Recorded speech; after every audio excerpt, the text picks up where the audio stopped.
राम राम भाई सभी साथियों को आप सभी का स्वागत करता हूं HBN 24 न्यूज चैनल में। भी देख पा रहे हैं दो पार्टियों के सिंबल है भाजपा एंड कांग्रेस।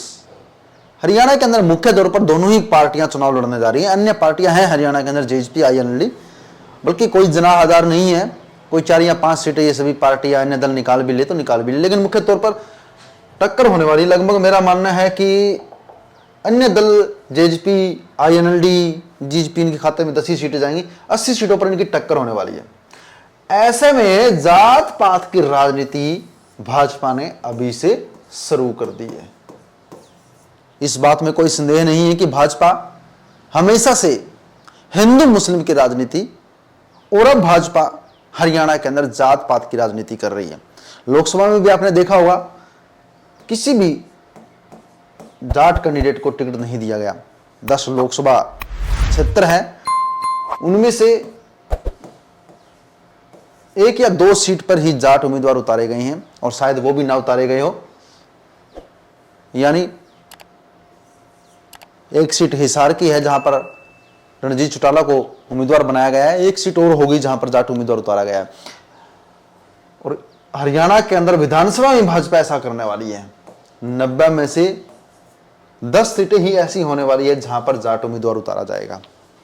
यानी साफ साफ भाजपा, वहां पर भी भाजपा की मजबूरी है क्योंकि वहां पर जाट वोट बैंक ज्यादा है तो ही भाजपा वहां पर जाट उम्मीदवार को उतारती है। जहां पर नहीं है भाजपा वहां पर नॉन जाट कैंडिडेट उतारती है। यानी साफ साफ तौर पर प्रदेश का भला करने के लिए उम्मीदवार नहीं उतारे जा रहे हैं।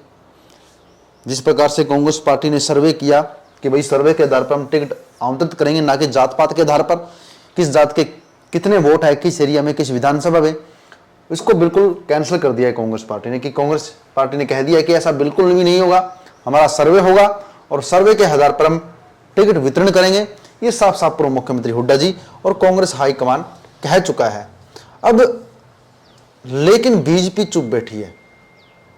बीजेपी कह रहे हैं कि भाई कैंडिडेट जनता डिक्लेयर नहीं करेगी, ना ही तो हमसे कोई टिकट मांग सकता है। दावा जरूर कर रहे हैं लोग, लेकिन ऐसे कोई किसी प्रकार का कोई आवेदन भी नहीं मांगा गया बीजेपी के नेताओं के द्वारा। कमेटियां जरूर बना दी गई है, कमेटी जरूर डिसीजन लेगी कि टिकट मुख्य तौर पर कैसा था। यानी कि इसमें कैंडिडेट को कोई हक नहीं है।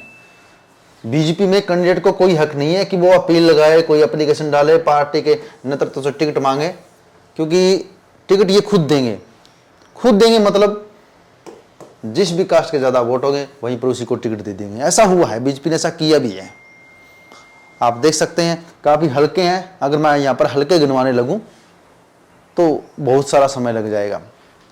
तो ऐसे में बीजेपी जो टिकट बांटने का जो डिसीजन है वो बीजेपी खुद लेगी या बीजेपी के नेता लेंगे कि किस पार्टी को टिकट देना चाहिए, किसको टिकट नहीं देना चाहिए। लेकिन कांग्रेस में ऐसा नहीं है।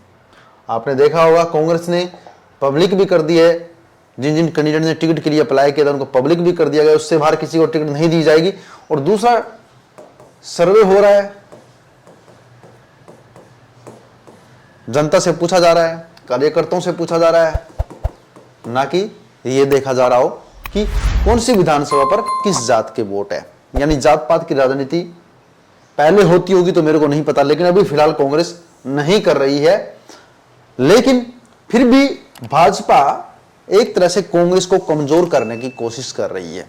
भाजपा बार बार कहती है कि कांग्रेस तो हुड्डा कांग्रेस हो चुकी है या हुड्डा की चलती है, लेकिन इस बार मेरे को नहीं लगता कि पूर्व मुख्यमंत्री भूपेंद्र सिंह हुड्डा CM भी बन पाएंगे, क्योंकि वजह है बीजेपी।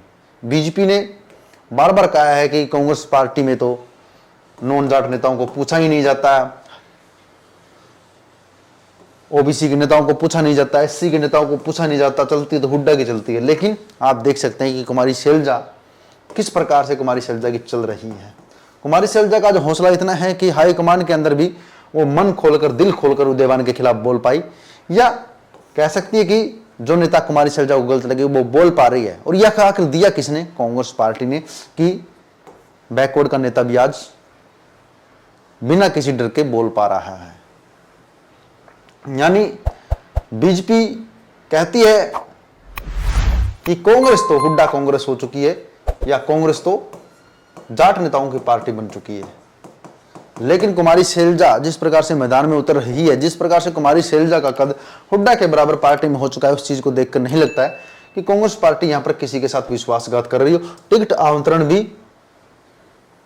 इन नेताओं की प्रमुखता के आधार पर किया जाएगा। जो टिकट आवंटन की जो कमेटी होगी उसके अंदर भी कुमारी शैलजा व हुड्डा दोनों नेताओं को जगह दी जाएगी।